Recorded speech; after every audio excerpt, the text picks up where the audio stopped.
So Venom has now made it crystal clear here to MJ that he wants Eddie brought back. Now, the big question here is what exactly are they going to do about it? And whatever choice that they decide to make here, it better come fast because a certain dark god is on his way back to Earth. Now, this here is coming out of All-New Venom. Al Ewing here with issue number 10, the final issue here of the series.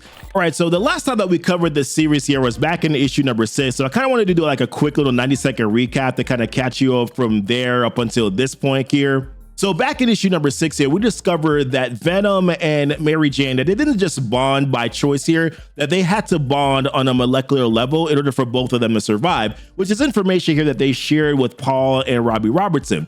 Later on now, MJ and Flash, they decide to team up to manipulate this division here called SCAR.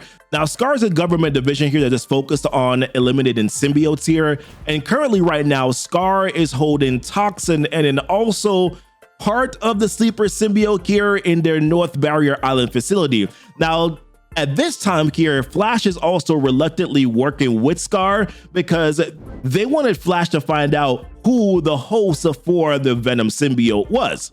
But as it pertains to Sleeper, the reason why I mentioned it was part of the Sleeper symbiote here is because unbeknownst to Rick, a remote fragment here of the Sleeper symbiote was bonding with him and was turning Rick here into the Sleeper agent. Now, Sleeper controlled Rick's actions here for missions while intentionally erasing his memory afterward, so their relationship was entirely hidden. Then later on, we find out here that Doc Ock is also currently working with SCAR as well, and he orchestrated it in such a way here where Rick came to the facility here with the Sleeper agent and then got Rick strapped down onto a table and was about to vivisect him.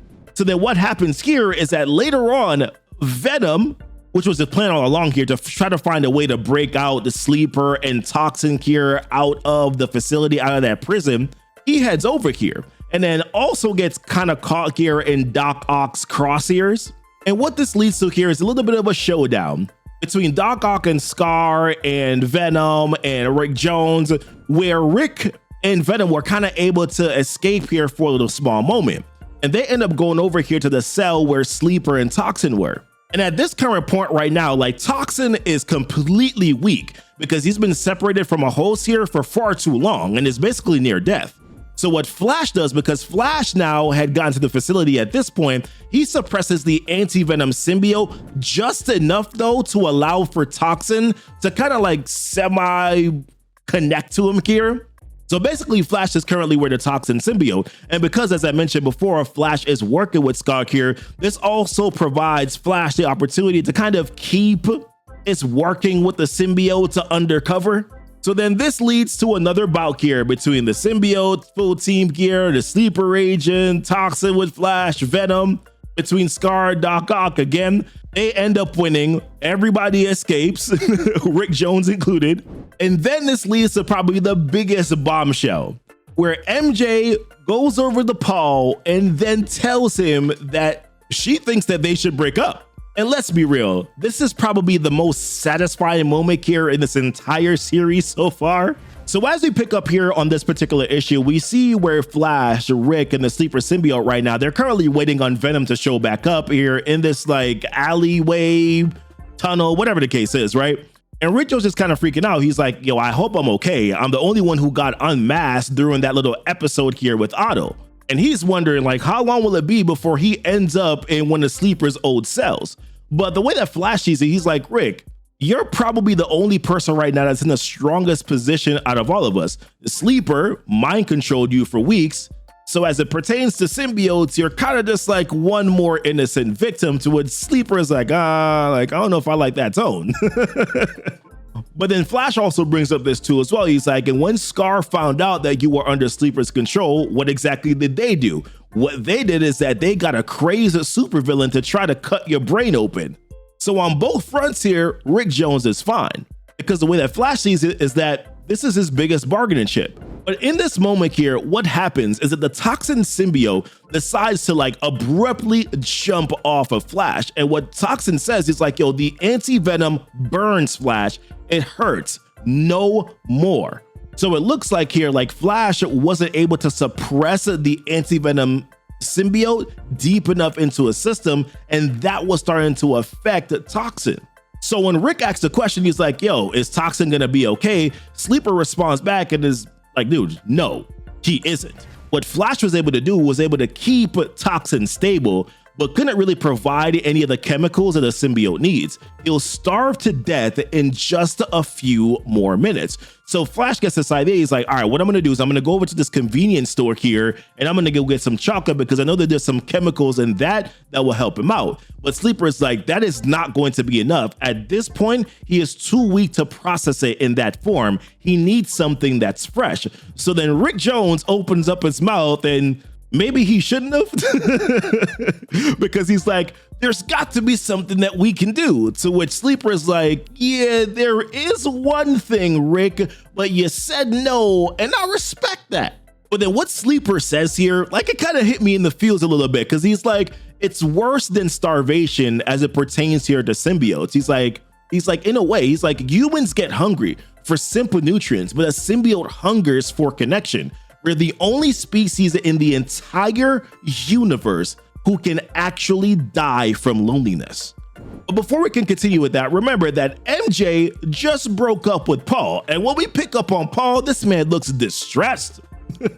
He's like sitting on the couch and MJ's calling over to him. And the thing for Paul is that he's kind of realizing this. He's like, I'm trying to find the words and the things to say here, but he can't think of anything to prove her wrong. Because the truth of the matter is that he knows that she's not wrong. And he says it right here. He's like, you're not wrong. That's the problem. Things haven't been great for us lately. And then he kind of like turns it on himself. He's like, I definitely haven't been great for you. So then MJ replies back to this, right? And she's like, let's just say that we both weren't great for both of us. To which Paul like interjects. He's like, you mean all three of us? The thing here for Paul in this moment is that he kind of points out that Venom has stayed oddly quiet during this entire argument here, which wasn't really an argument. It's kind of just like a simple discussion. And MJ points out that Venom hasn't been this silent since bonded with her. So Paul, which is kind of surprising here, he suggests that she should bring Venom out because he deserves some sort of input here into what happens next. And MJ was just about to say, like, you're right, we need to talk about, Dylan. Then before she could even get those words out of her mouth, here comes Dylan. So immediately here, Dylan starts kind of like calling them out, talking about, oh yeah, we're just one big happy family here, that you can kind of just continue to keep on talking behind my back and not saying things directly to my face, like you don't have some sort of like deep, dark secret. Which, by the way, Dylan up until this point, he found out that MJ is bonded with Venom. So this is what he's insinuating here. So MJ, trying to be the voice of reason here, she's like, the important thing here is that we do want to be in your life, Dylan. We do care about you. We all need you to be safe and secure, and that includes Venom. To which Dylan's like, okay, then why is it that I'm hearing it from you and I'm not hearing it from him? So it's in that moment here where Venom kind of reluctantly comes out and he's like, all right, fine, you can hear it from me. So then Dylan just kind of starts going off. He's like, then let's hear it, Dad. Let's hear why I had to go looking all over the city for you when you were right here. Why you stood right in front of me in that warehouse and pretended you weren't living with me. Why I could know MJ was Jackpot, but not know that she was with you. Let's hear why you lied to your own son. I can't wait. So Venom replies back and is like, Dylan, it was for the best. He's like, Scar is hunting us down. Dr. Octopus is with them. He tried to vivisect a man tonight. If not for the deal Flash made, you'd be in a Scar cell or an auto slab, and you must know how fragile that agreement is. If anyone knew I was bonded to MJ watching over you, it could risk everything. So then Paul chimes in and he's like, so is that why she didn't tell me? To which Venom was like, nah, that was all her decision, my guy. So then Dylan continues to go on, just being angry. I'm gonna be honest with you guys. In this particular moment here, like, I've enjoyed Dylan kind of really giving it to Paul throughout this entire series. But this point in this particular issue right here, Dylan was kind of insufferable. But let's continue on. So Dylan says here, he's like, so your big excuse for treating me like an idiot is that you think I'm an idiot. You don't trust me to keep my mouth shut. After everything that we've been through, you don't trust me? To which Venom's like, Dylan, no. I can't see you get hurt again. So then Dylan, he just like runs off. And to be fair, yes, Dylan has gone through a lot of trauma in his life for this very young age, so I do understand, but still. So Dylan slams the door, he's done now, and Paul kind of steps in and he's like, you know what, maybe I should be the one to go talk to him right now. Because at this point, I'm the one that he's mad at the least. So right here in these closing moments here between Venom and Paul, Venom says over to Paul, he's like, yo, I am sorry that MJ didn't tell you, Paul, and I'm sorry about the whole breakup thing. To which Paul's like, bruh, no, you're not. He's like, yeah, you're right. That was a lie. But I also didn't see it coming either.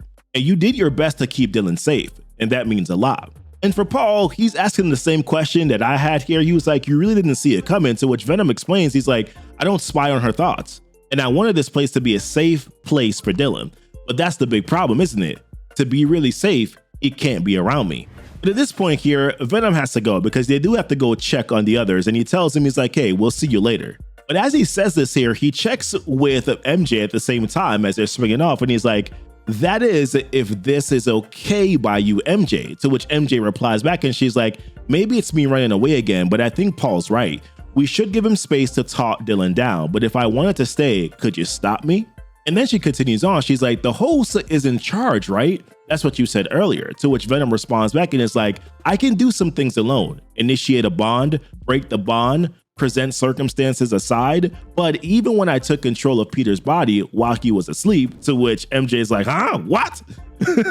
And Venom concedes, he's like, I just acted out his needs as I understood them. It's complicated, but effectively for me, at least the host runs the show. But it's in this moment here where MJ kind of slams the brake a little bit here on a couple things, because she says, she's like, then we're overdue for a talk, you and me, about your host and what they did. And I don't really know what MJ really expects to get out of this conversation. So to facilitate this conversation they're going to have here, Venom tells her, he's like, there's a side of the bond that you haven't experienced yet. To which MJ is like, well, that sounds ominous. But Venom explains, he's like, it can be, but it's also useful. It's a little like meditation. All you have to do is slow your breathing, focus your mind, and then look inward. And this is where they go here to Venom's mindscape, or as he calls it, his personal hive. And inside here, we see where MJ, she manifests here her favorite outfit for meetings. Venom explains that because she's the host here, that even in this moment here, that she can shape kind of all the mental images here. And it also seems like she can shape Venom's mental image as well, because he's dressed how you see he's dressed. And Venom even mentions that if you pushed a little, you could probably shape this whole landscape. So then he asks, he's like, what did you want to talk about? Which is where this like creepy big Venom pops up and says, hi, honey, I'm home. And really in MJ's mind, this is exactly how she sees Venom. Big, scary, right? And she mentions here, she's like, those are my boyfriend's clothes. Imagine that waiting for you when you came home. The person you love turning into a stranger, exploding into violence. He reminds me of my father. Isn't that horrible? Dad used to hit mom or Gail, but not me. Never me. And neither did you. I'm not sure you even broke any furniture. You just made it really clear that you could. You could hurt me, kill me, right there in my own home, in my boyfriend's clothes, and you wanted me to know that. That was the point, to make me terrified of you, and it worked like a charm. Now, Venom tries to chime in here and apologize, but she cuts him off, and then asks the question, and what are you now? A wearable sidekick? A single father? A goofy roommate? Felix to my Oscar? Will to my Grace? Mork to my Mindy? I mean, look at you. If I shape things here, that says it all. And you keep telling me like it matters that you don't make the decisions. It's the host. Always the host. So who was the host, Venom? To which Venom replies back and is like, Eddie, as we see this menacing face here of Eddie Brock. And Venom continues, he's like, MJ, I should have stopped it. I should have stopped him. I should have known. But then MJ replies back and is like, that's the problem, isn't it? You didn't know. Or so you say. You weren't even a person yet, apparently. Does that earn you forgiveness now that you've learned to speak? Now that you've learned how to give an empty apology? And she continues on. She's like, here's a moral question. Since you've learned what morals are, do you regret it, Venom? Do you know it was wrong? To which Venom responds, he's like, yeah, of course. Of course I do. But then this is the big question that she asks. She's like, then why do you still love him? And Venom's like, because he's more than that. He can be more. We can be more. And MJ kind of gives it back here. She's like, I can change him. Really? To which Venom responds, he's like, we can change each other. We have changed each other. And it started when he took me in, when he was there for me, like I was there for you. And when MJ questions, like you were, Venom responds back and is like, what would Spider-Man do? That was for Robbie's benefit. You know what Peter Parker did when he found out I was a living creature? He imprisoned me. And then he tried to kill me. He tried to sacrifice his own life to make me die. So when I saved both our lives, I wasn't doing what Spider-Man would do. I was doing what Eddie did for me. So MJ replies, she's like, oh, for Brock took you in? All right. You honestly think you weren't just his tool, the right revenge weapon at the time? To which Venom responds back and is like, no. Which, to be fair, I'm like, Venom wanted revenge too. Like, that's fair to say, right? But whatever, let's let them continue to cook. To which Venom kind of admits, he's like, maybe that's how it started, partly, I don't know. I don't know, and I don't care. But then after all this conversation, after Venom says, I just want him back, MJ's like, and I never want to see, hear, or think of him again. And I want your son to have a better life. So given all that, we should probably find a way to split up soon, don't you think? And I'm like, thank goodness. To which Venom replies back and says, right, because we're not friends. I keep forgetting that. So in the aftermath of all this, they finally go up to meet up with the rest of the symbiote gang, right? And this is where MJ, she steps in and she says this to Venom again. And she's like, oh, we're here. Hey, not to restart the argument, but you never mentioned Flash during that. He taught you the most about right and wrong, didn't he? You're not interested in him at all? To which Venom is like, yeah, Flash is a good friend, at least to me anyways. To which MJ says, yeah, me as well, just good friends. So I assume that they're probably just laying the groundwork or the breadcrumbs here for some relationship that might happen between Flash and MJ, whatevs. So after all that, right, when they go in to check here on Rick Jones and see what's going on with Toxin, she asks Rick, MJ does, she's like, how are you feeling, Rick? And it's in this moment here where Rick is like, honestly, I feel pretty good. This was a very wise decision on my part. And hey, I've never been a symbiote before. Why not add it to the list? What's the worst that can happen? And I wish my man Rick didn't ask that question. But I will say this though, Rick in this new suit getup, it's like I love it. And I'm also like, why at the same time? But then in the aftermath of all of this here, what happens is that we see this little like epilogue or epilogue. I always get that word wrong. Sorry, guys. So what we see here is this ship, right, that's flying through space. And we hear the words that say, or we see the words that say, check radar deep scan all frequencies. Nobody's following, nobody's tracking me. Nobody knows, but they will soon. And then he says, he's like, computer, plot a course for Soul, for Earth. I have to tell them, I have to warn them that Null is coming. Now, this is all supposed to culminate here or show up here in Venom's Legacy issue number 250. That's supposed to be coming out sometime here in October. So we're definitely going to be covering that here on the channel, because if Null is coming back, I mean, that should be good. But listen, I got to say this in regards to the All Venom series here, this last conversation between MJ and of course Venom, I'm just kind of tired of Venom getting beat up on here. You know what I mean? Like, he's been getting absolutely berated here by MJ. And to be fair, Venom did some things. He did. So we kind of deserve this. But at this point, I feel like, man, we should have had that conversation a little bit earlier on in the particular series. But either way, what do you think? Leave it down below in the comments. How do you feel about the ending here of All-New Venom? Was it a failed experiment? Did they have some fun times? You let me know. Appreciate you watching. And as always, guys, thank you so much for kicking it with Keepin' It Comic. Bye.